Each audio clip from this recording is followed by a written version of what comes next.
What's going on, everybody? It is your boy Baddog in desperate need of a shave and back with another Yankee video. Oh, yeah, that's right. When they lose, I like to come on here and rant and scream and rave. Do me a favor, hit the thumbs up. That helps out the video huge. Hit the subscribe button, ring a ding, ding, ding, the bell. That way you know when I make a video like this go live. Got the New York Giants training camp coming up very soon. There'll be a lot of Giants content on here. We got the Lakers and Warriors tomorrow night. And like I said, I'm going to try to do another Yankee game this weekend. Hopefully I can get a game. I love calling the Yankee games, even though the Yankees suck. Tonight they got walloped 14-1. It's a shame. They win the first two games of this series, and it looks like they have a good chance to take the series against the Orioles, who they're battling, for second place. Yankees trying to get in wild card position. I guess that's their goal. I don't really know. And then, trying to stay ahead of Toronto. I'm not really going to scream and yell and rave and so you don't got to worry about turning your headphones down. I feel like I am a broken record here. I feel like I say the same thing every time I do one of these videos because I'm having a hard time understanding what the hell the Yankees are doing. Anybody, people like, oh, you're hard on the Yankees, you're an asshole, you're this, yeah. Listen, if you think that I'm too hard on the Yankees or that I'm bitching and moaning about, you tell me how you fix the Yankees. Please, because I'm all ears here. Well, I'm all nose, but I'm all ears. I want to hear. I'm all eyes, I should say. I want to read your comments. I want to know if you think that I'm being a pain in the ass about this stuff, or I'm too hard on the Yankees, or you got to shut up, or whatever. You tell me how you fix the Yankees, because I'm not satisfied with making a wild card and getting knocked down the wild card round and getting knocked down in the ALCS. I'm not satisfied with that. I don't settle. I don't settle in life in general. That's not me. I always strive to be better. I always strive to improve. I don't want to settle. I want to always try to get better, whether I can or can't. I want to try. And if I'm not getting to my goals, whatever that may be, I have to change things because that's just the way it is. I make this, analogy all the time. If you're trying to lose weight and you don't change your diet, you don't go to the gym, you're not going to lose weight, okay? In order to lose weight, you have to change some things. That's just the way it goes. Well, if you're not satisfied with something, you have to change things. So maybe the Yankees are satisfied with things because they don't change anything. I'm not satisfied as a fan, and a lot of fans are not satisfied. A lot of fans are in the same boat that I am, okay? We grew up with George Steinbrenner. I said this in the last video, I believe. If George Steinbrenner, who used to own the Yankees, expected his team to win a World Series every year and was mad when they didn't, if the owner of the team was like that, why wouldn't the fans be the same way? So maybe it's just because I grew up in that George Steinbrenner era and the younger fan grew up in this era with Hal Steinbrenner, who just seems to settle and is just happy with getting into the postseason and thinks that that's good enough. Well, for old school Yankee fans like me, it's not. At least try to do something different. I just watched my guy Pete's video. God bless Pete doing the game tonight. A 14-1 game, an embarrassment. I probably couldn't have got through the whole thing. So God bless him for that. But, he mentioned something in that video that was very telling to me. And I've screamed about why the hell we stay with these players. The Yankees do this for years with their prospects, right? We have not had a prospect come up and be solid for more than 2 or 3 years, except for Aaron Judge in the last 10 years. That's just the way it's been. We have got no prospects that have come up to the major leagues and succeeded for the Yankees for an extended period of time. Sorry, I keep waving the thing. My camera keeps going dark for some reason. He mentioned WAR. I just want to go over this. We talk about the Yankees spend money. They spend it poorly. Pete mentioned the WAR in the salary in his video, and I just want to reiterate this. DJ Lemahieu getting $15 million a year. And I'm not a big WAR guy, but this is what players are measured on nowadays. It helps them get into the Hall of Fame. This is an analytical tool they use. I don't personally like it, but it is something they use to determine a player's value. $15 million, 0 WAR. Now it sucks because I love DJ LeMahieu. I thought DJ was the guy. I wanted them to sign him back. I did. This guy was fourth in the MVP. In 2019, should have, in my opinion, should have won the MVP. And I think it was 2019 or 2020, and then he won a batting title. I felt like he should have got paid. He was really good. Maybe injuries have caught up to him. Maybe it's age. Maybe his bat speed is slow, but he's not good this year. His WAR is 0. $15 million. Josh Donaldson, who makes close to $22 million now. I hear that he makes $25 million. He's on the books on the Yankees. If you go to Baseball Reference, getting $21.75 million. We're just going to round it up to $22 million. I don't really know what he makes. I don't know why my camera keeps doing that. It's aggravating me. $22 million. His WAR is also 0. We know Josh Donaldson's hitting 140. The guy runs into a baseball once in a while and hits it into the seats. I mean, it's garbage. That's not winning baseball. It just isn't. And it's not like the guy's a plus fielder either, because he's not a plus fielder. Then you got my second favorite player on the Yankees. Aaron Judge is my first, as he'd be a lot of Yankee fans' favorite player on the Yankees. Giancarlo Stanton. I love Giancarlo. Giancarlo is my guy. He sucks. $32 million. Now, we're not paying all of that. But that's a lot of freaking money for a guy with a minus .4 WAR. Minus .4. Second highest paid player on the team.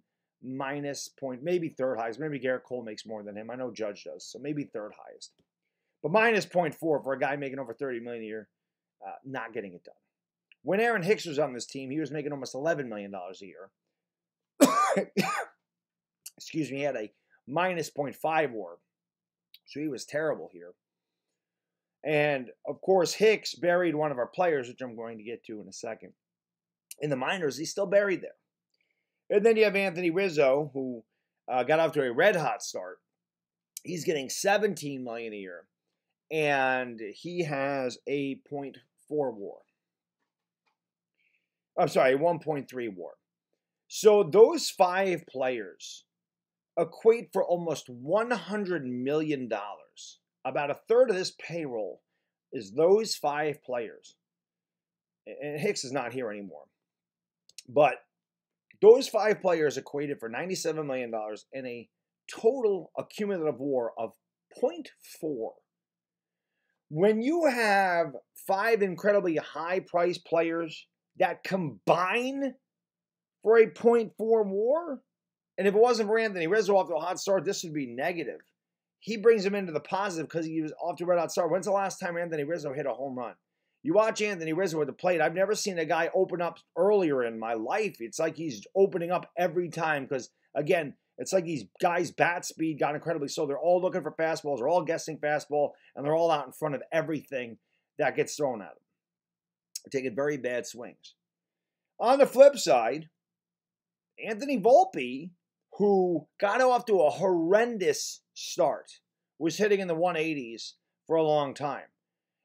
He got off to a terrible start, and they actually stayed with him, which I can't believe, because they don't stay with any of their prospects.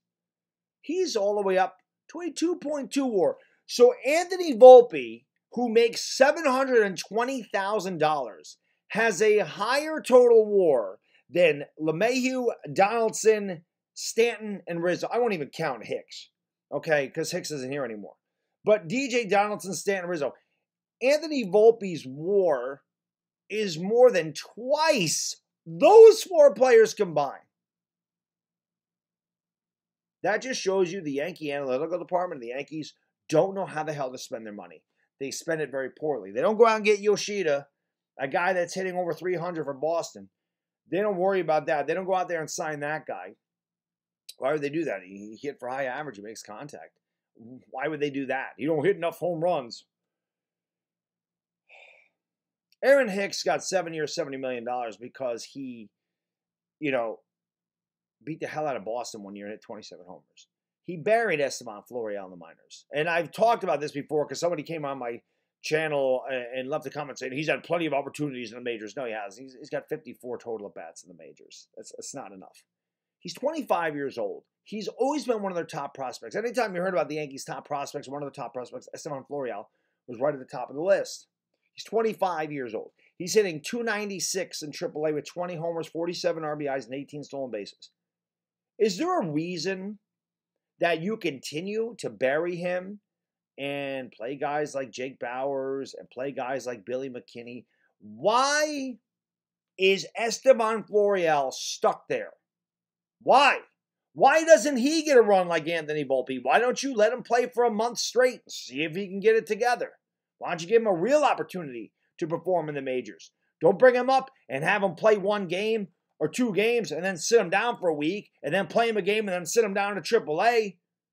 Can we give him a run? How about Peraza? Josh Donaldson's hitting a whopping 141. The guy's ass, 37 years old, terrible, runs into a ball once in a while, does nothing meaningful for the Yankees at all. Fans are relentlessly booing him because he's trash. Peraza's hitting .281, 12 homers, 28 RBIs, 11 stolen bases. He's 23.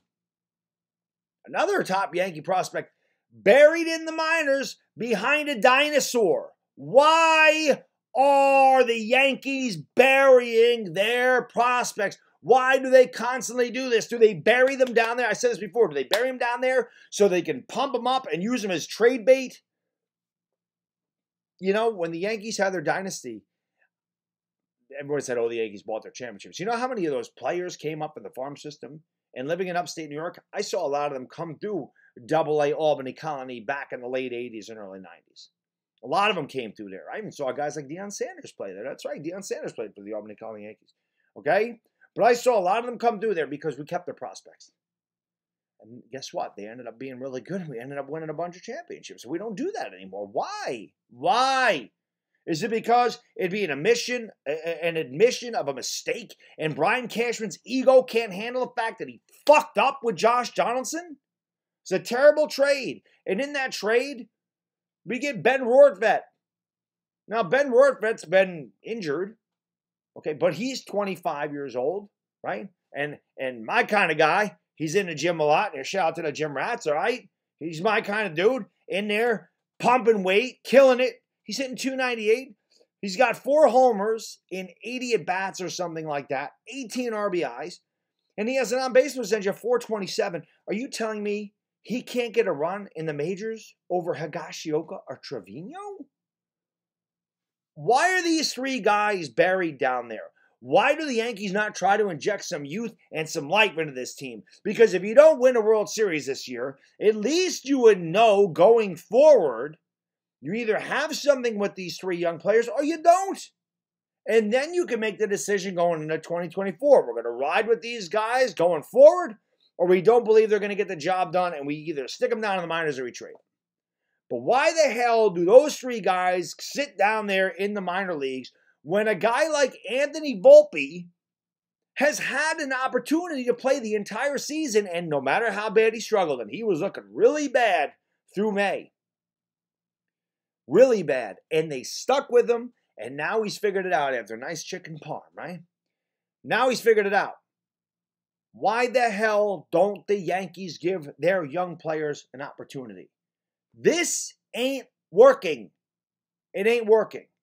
Like I said, I still think they're going to make the playoffs. That's what they do. They beat up on lousy teams.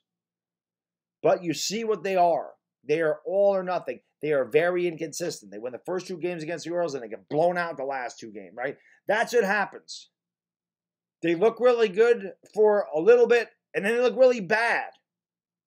There's no consistency. The only consistency with the Yankees is inconsistency. They got to change something, man. You got to change something. Why don't we give these kids a run? I want to see what they got. I'm sure a lot of other people do too. Anyway, that's all I got in this video. Thank you for watching. Bad Diggy Dizzle. Enjoy the rest of your Friday. Let's see if it'll like us tonight. Now, peace.